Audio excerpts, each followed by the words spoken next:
सभी को नमस्कार। शिवालिक संस्था की ऑनलाइन लाइव क्लास में आप सबका हार्दिक अभिनंदन एवं स्वागत। आप लोग बीएससी थर्ड ईयर की इनऑर्गेनिक केमिस्ट्री का पार्ट या यूनिट नंबर थर्ड का पार्ट सेकंड पढ़ रहे हैं। उसमें जो टॉपिक आता है उसका नाम क्या है, सुनो। तो कौन क्या नाम लिखा बेटा स्क्रीन पे?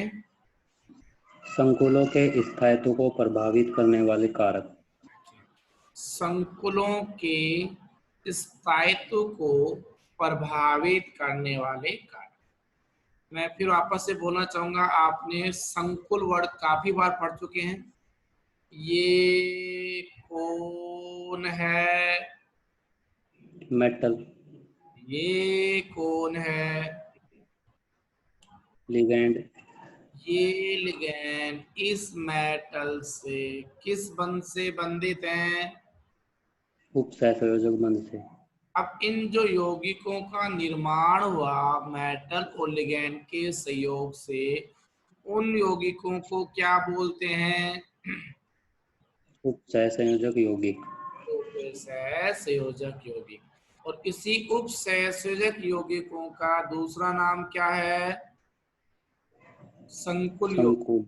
संकुल यौगिक क्या नाम है? संकुल यौगिक। अच्छा, अपन किसके स्थायित्व की बात कर रहे हैं? कौन से यौगिकों के स्थायित्व की बात कर रहे हैं? संकुलों के स्थायित्व। अब ये बताओ, अपने पास जो संकुल है उस संकुल में मेनली क्या क्या पाए जाते हैं? धातु और लिगैंड। तो धातु और लिगैंड दोनों की प्रकृति पर कौन निर्भर करेगा? संकुल का स्थायित्व, राइट? Yes sir. अच्छा, तो मैं ये कहूंगा कि अपने पास में जो प्रभावित करने वाले कारक हैं उनको कितने भागों में बांटा? 2 भागों में। 2 भागों में बांटा। एक का तो नाम लिख दिया भाई मैंने, किसके आधार पे? केंद्रीय धातु आयन से संबंधित कारक। किसके आधार पे? केंद्रीय धातु आयन से संबंधित कारक।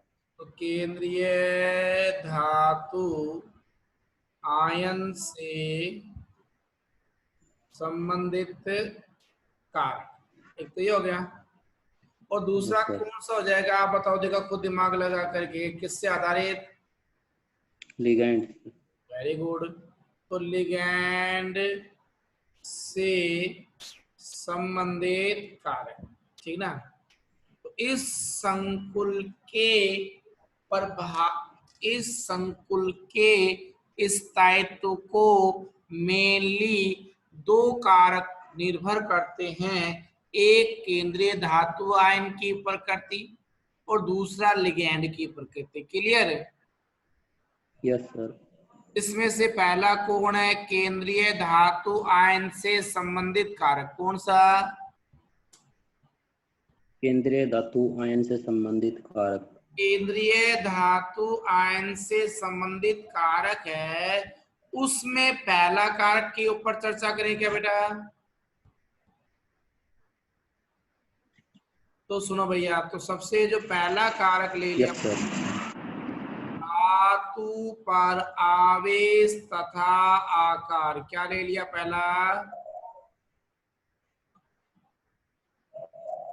धातु पर आवेश तथा आकार हो गया। Yes sir. अब ये बताओ, अपने पास में जो धातु होते हैं, धातु का मतलब इलेक्ट्रॉन त्यागने वाले या ग्रहण करने वाले? धातु का मतलब धातु जो होते, त्यागने वाला। हाँ, धातु इलेक्ट्रॉन त्यागते हैं ग्रहण करते हैं? त्यागते हैं। त्यागते हैं। अब मैं थोड़ी देर के लिए आशीष के पास जा रहा हूँ, आप म्यूट करो। आशीष, नमस्ते सर। नमस्ते बेटा। ये बताओ, ये क्या है? मेटल।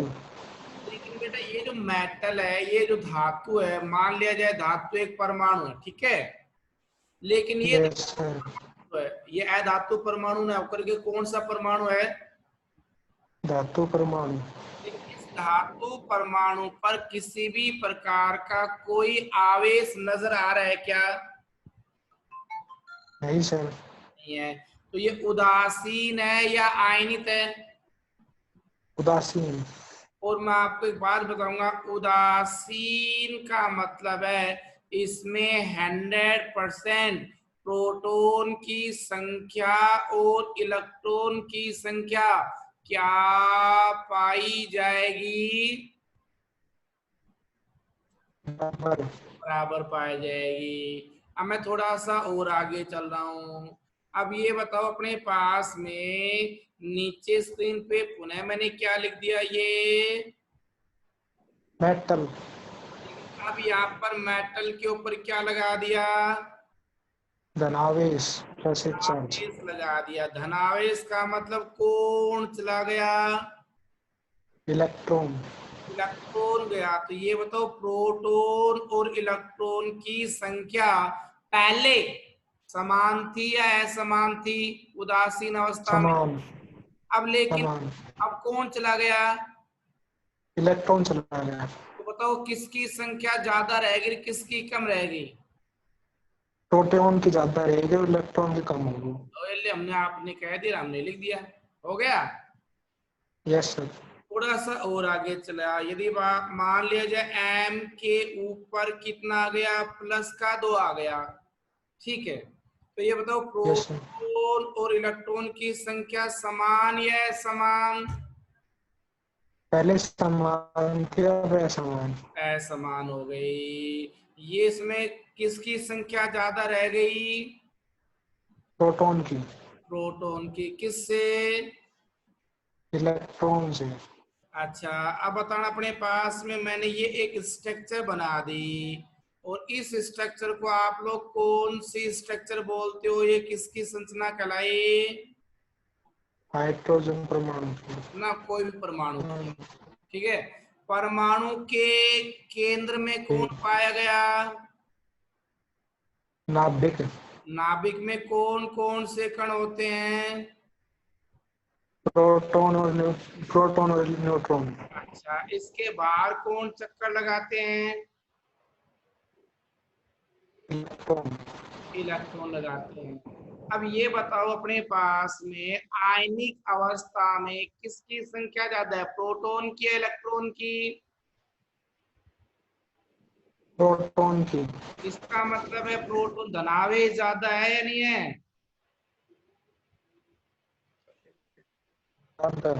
तो ये इस इलेक्ट्रॉनों को अपनी ओर खींचेगा कि नहीं खींचेगा? खींचेगा। तो जितने ज्यादा प्रोटॉन की संख्या रहेगी, नाभिक प्रभावी रहेगा कि नहीं रहेगा? भावे रहेगा। अच्छा, वापस से आगे चलता हूं, आप म्यूट करो मोहन।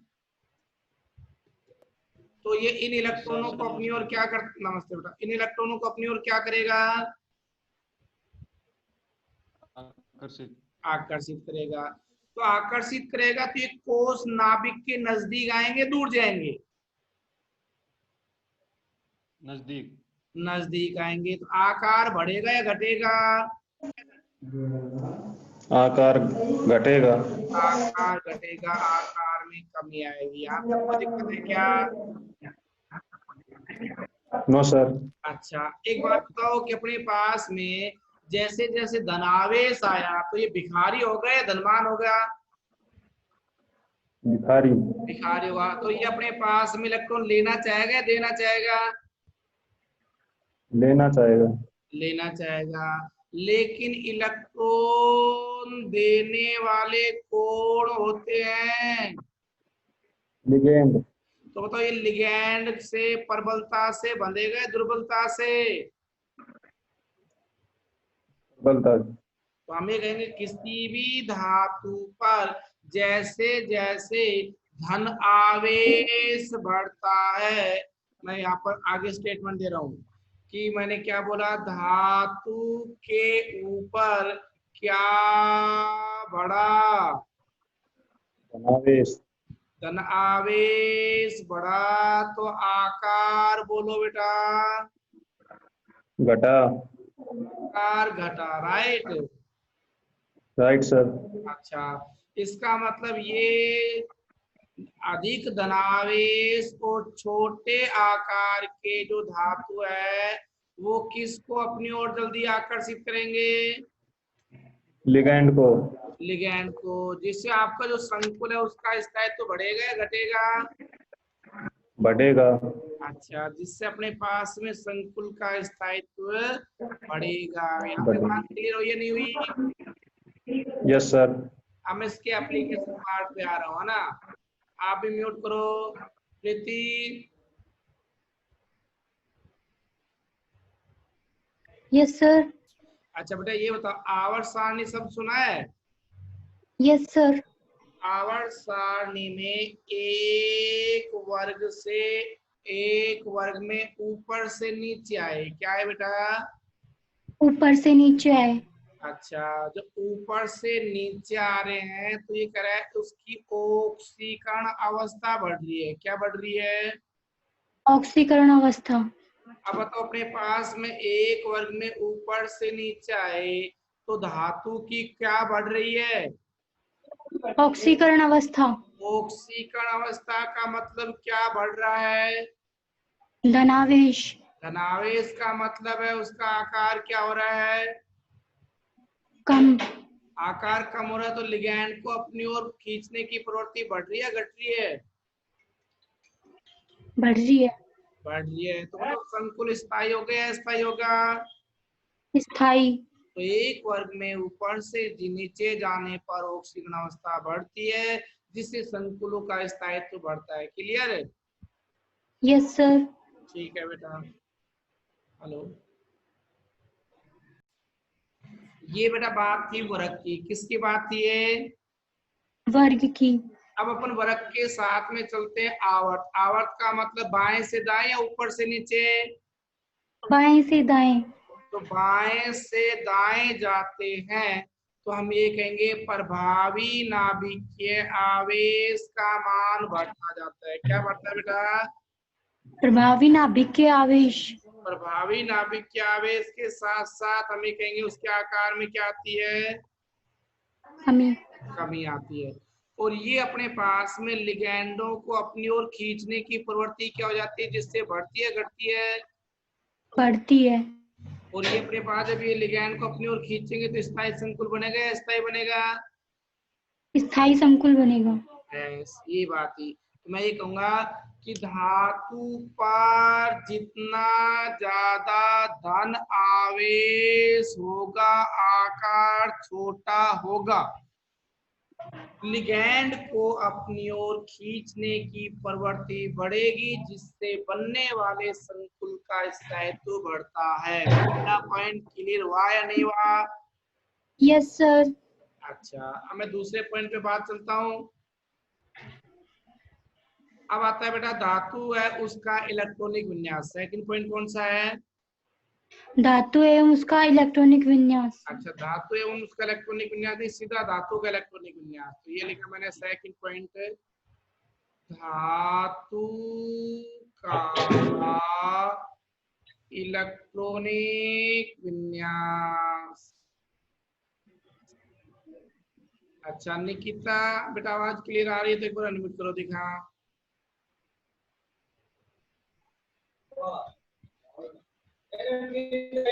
सर नमस्ते। अच्छा बेटा अब अपना अगला पॉइंट कौन सा है?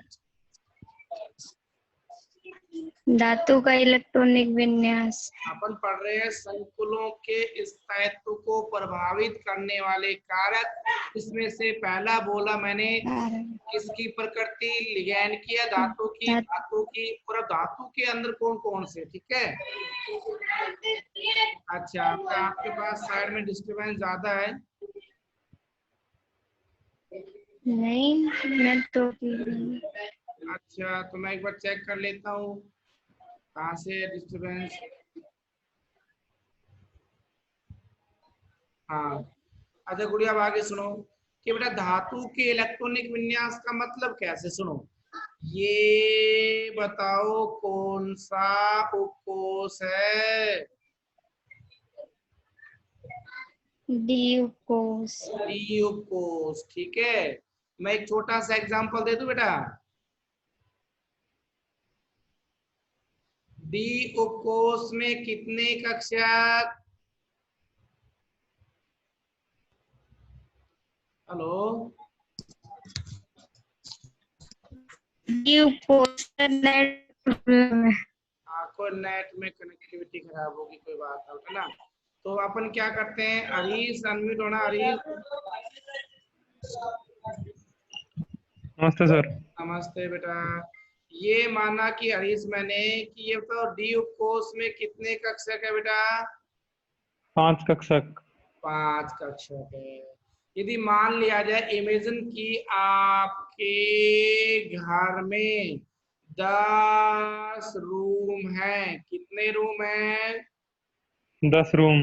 10 रूम है, और भैया 10 रूम है वो सारे के सारे खाली हैं, क्या है?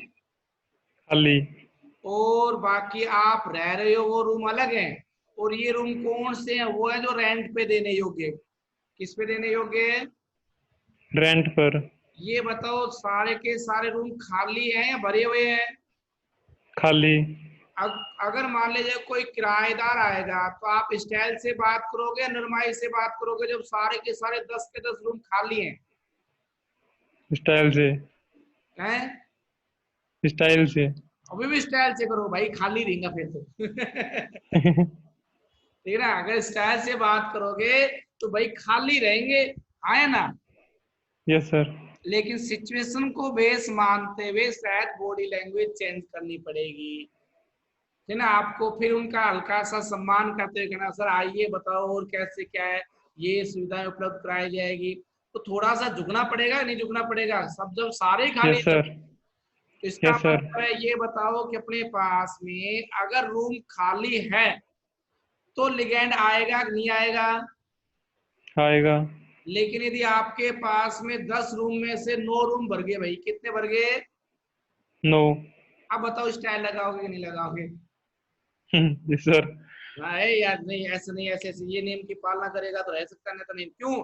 तुम्हें ऐसी कोई विशेष आवश्यकता नहीं है।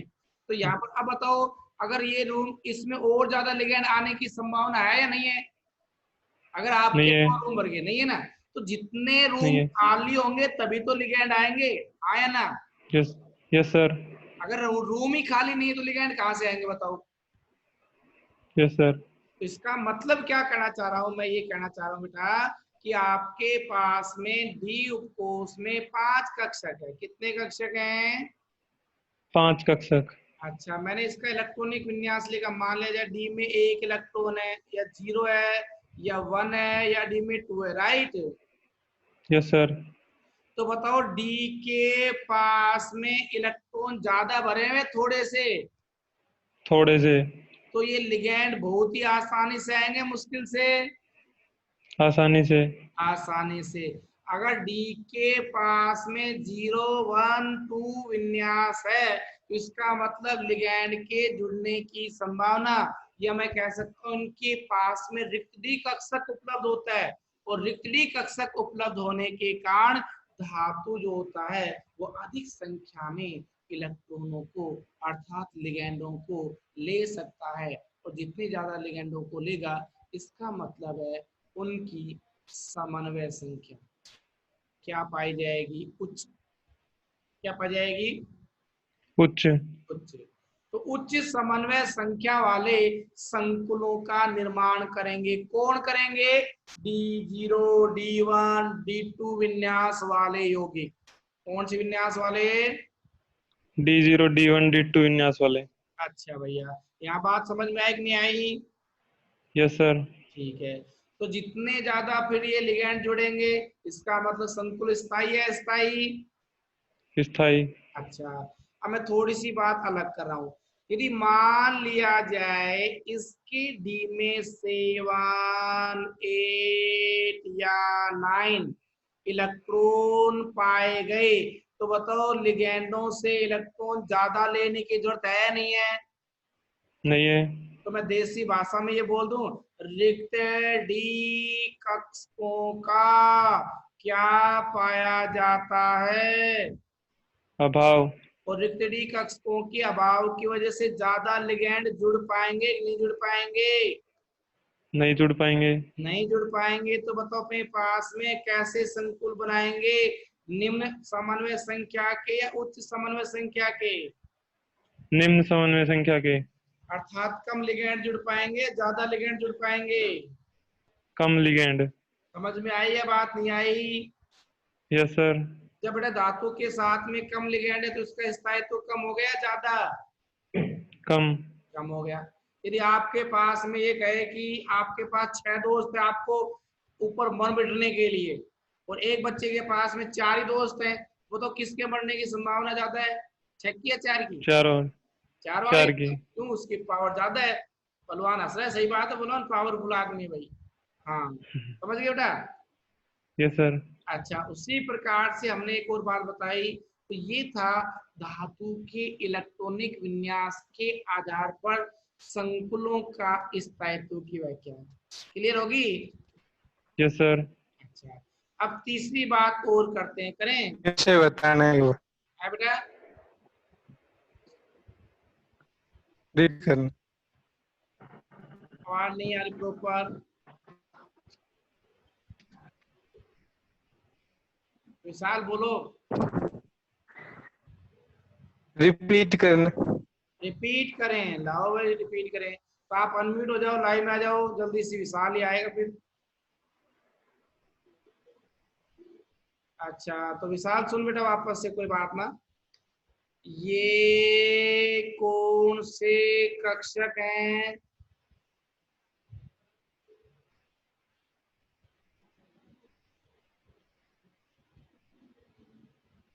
विशाल,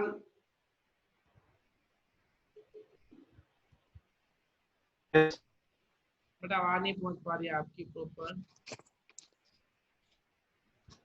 कनेक्शन का।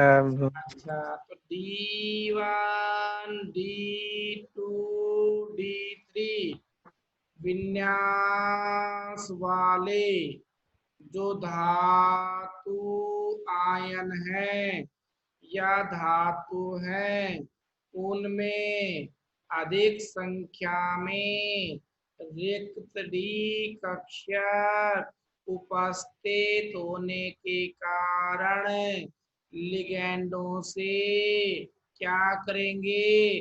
अधिक मात्रा में बंध बनाएंगे। तो जितने ज्यादा लिगेंड इन धातु के साथ में जुड़ेंगे तो उनकी समन्वय संख्या उच्च कहलाती है। जिनकी समन्वय संख्या उच्च होती है उनका स्थायित्व भी उतना ही ज्यादा पाया जाता। समझ गया?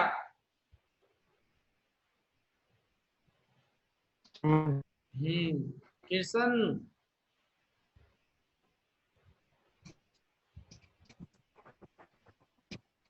क्लियर है बेटा? कृष्ण अनम्यूट करो। Yes sir. अच्छा, अब सुनो बेटा दूसरा केस। D7 D8 D9 इन धातु आयनों में रिक्त डी कक्षक उपलब्ध है या नहीं है?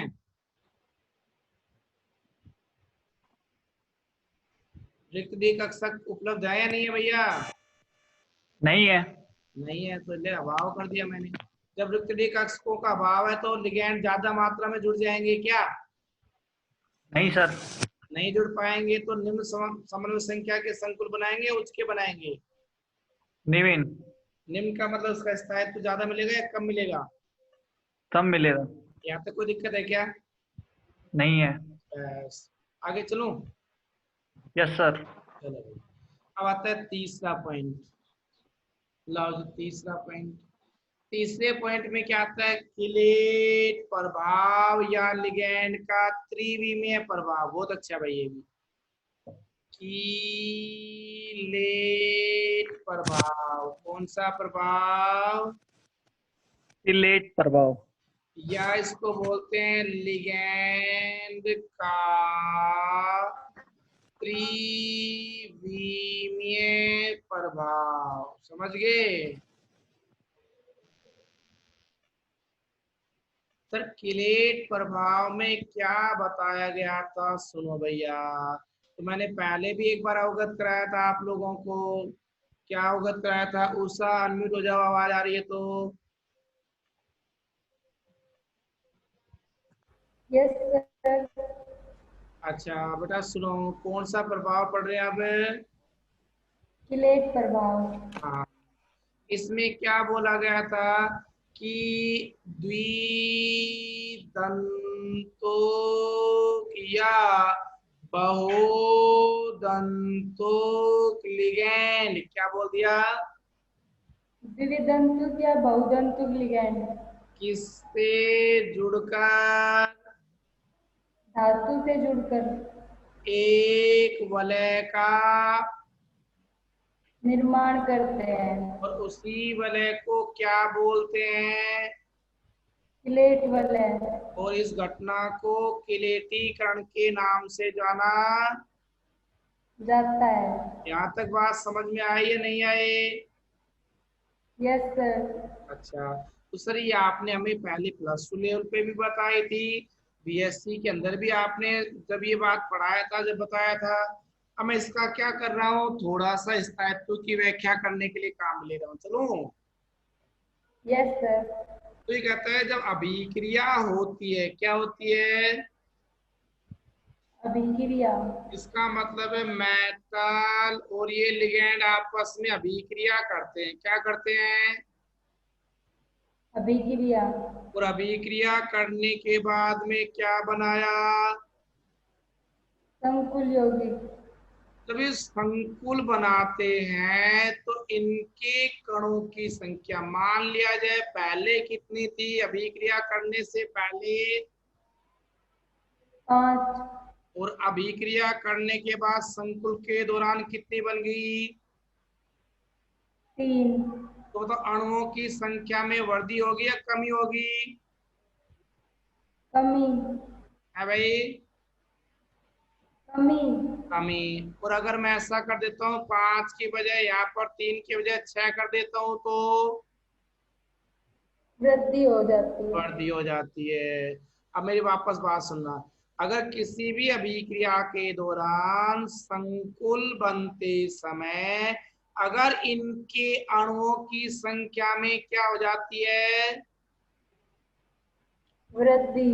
वृद्धि का मतलब है अणु ज्यादा हो गए तो एंट्रोपी का मान क्या हो जाता है? बढ़ जाता है। बढ़ जाता है। और एंट्रोपी का मान बढ़ता है तो बेटा उसका स्थायित्व स्थिरांक का मान भी बढ़ता है। और जब स्थायित्व स्थिरांक का मान बढ़ता है तो ये संकुल अधिक स्थायी होगा या कम स्थायी होगा? अधिक स्थायी। ठीक है, अब मैं एक एग्जाम्पल के रूप में आपको समझा रहा हूँ संख्या कैसे बढ़ रही है कैसे नहीं बढ़ रही है। मान लीजिए मेरे पास में एक कॉम्प्लेक्स है CdS2O की होल 4 और ये लिख दिया बेटा ऊपर प्लस का 2, मिल गया संकुल है। Yes sir. एक संकुल वापस से लिखा CdS2O की होल 4 प्लस 2, क्लियर है? यहाँ यस पर सर। इस संकुल की संख्या कितनी है? 1। 1। अब इसके साथ में क्या कर रहे हैं, एक लिगैंड का सहयोग करवा रहे हैं। मान लीजिए मैथिल एमीन की संख्या कितनी ले ली यहाँ पर? 4। 4। और इस साइड में बेटा मैथिल एमीन की बजाय क्या ले लिया? 2 अणु एथिलीन डाइअमीन के। किसके ले लिए? एथिलीन डाइअमीन के 2 अणु। तो ये बताओ पहले वाले में क्रिया कारक टोटल कितने हैं? 5। अच्छा, दूसरे वाले में टोटल क्रिया कारक के अणु कितने हैं? 4। 4 या 3? हाँ, अब मेरी भाषा से क्या हुआ, 3। अच्छा सुनो, मेरी भाषा के हिसाब से क्या हुआ कि अणुओं की संख्या बढ़नी चाहिए। क्या होनी चाहिए? बढ़नी चाहिए। लाओ अब मैं एक संकुल बना रहा हूं इन दोनों से। कैसे? ये क्या किया इसने, सी डी के साथ में CH3NH2 की होल 4 और ये पावर +2 संकुल बनाया। और कितने अणु जल के बाहर निकाल दिए? 4 अणु। 4। तो ये बताओ यहाँ पर ये संकुल की संख्या कितनी? 5। 1। एक संकुल 1 है। और जल की कितनी? 4। टोटल कितनी? 5। अभिक्रिया से पहले और अभिक्रिया के बाद अणुओं की संख्या में कोई परिवर्तन है? नहीं हुआ। नहीं हुआ। तो ये वलय बनेगी कि नहीं बनेगी? नॉन चिलेट कहलाई। नहीं बनेगी। नहीं बनेगी। अब मैं दूसरे में आ रहा हूं। इसने यस सर। अभिक्रिया करी और CDEN की होल ट्वाइस प्लस का 2 और साथ में वाटर मॉलिक्यूल रिमूव कर दिए बाहर। कर दिए? हाँ। अब बताओ इसमें टोटल कितनी संख्या बनी? एक तो ये संकुल और ये जल के कितने? 4। तो बताओ अणुओं की संख्या बढ़ी या घटी? 5। बढ़ी। बढ़ी। तो किलेट बना कि नहीं बना? बना। एंट्रोपी बढ़ी या घटी? बढ़ी। स्थायित्व तो बढ़ा या घटा? बढ़ गया। मैं अपना वापस से शब्दों को रिवीजन करके उसका काम बता रहा हूँ कंप्लीट। कि अभिक्रिया के दौरान अगर किलेट शंकु बनते हैं तो उनके अणुओं की संख्या में क्या हो जाती है? वृद्धि। और वृद्धि हो जाती है। तो एंट्रोपी का मान क्या हो जाता है? बढ़ जाता है। इससे साम्य स्थिरांक का मान भी क्या हो जाता है? बढ़ता है। और ऐसे संकुल अधिक स्थायी पाए जाते हैं। तो ये बता, मैंने क्या बताया कि संकुल यौगिकों के स्थायित्व को प्रभावित करने वाले कारक, और इसी को अगर अपन क्या करेंगे, किसके रूप में लिखेंगे? साम्य स्थिरांक के पदों के रूप में लिखेंगे। तो भी लिख सकते हो। लाओ सर कैसे? जैसे आप लिखा K बराबर पहले वाले संकुल के लिए CDCH3NH2 की होल 4 और ये प्लस का 2, इसकी सांद्रता हो गई। इनटू में क्या था? H2O की संख्या कितनी बार? 4 बार। 4 बार। CDH2O की होल 4 प्लस का 2 की सांद्रता और इनटू CH3NH2 की होल 4। यहाँ पर देखोगे तो अपने पास में एंट्रोपी परिवर्तित है। दूसरे केस में क्या आएगा? दूसरे केस में यहाँ पर EN की जगह, यहाँ मैथिलएमीन की जगह EN के अणु आ जाएंगे 2 और यहाँ पर अपने पास में इसकी जगह क्या आ जाएंगे? पावर 2। संख्या में अंतर आ जाएगा। बस समझ गए? Yes sir. अब इससे आधारित प्रश्न कैसे पूछा जाता है उसको मैं समय अभाव की वजह से नेक्स्ट लेक्चर में बता पाऊंगा EDTA के बारे में। कि बताइए कि जो अपने पास में CD+2 और Mg+2 जो आयन है वो इस EDTA के साथ में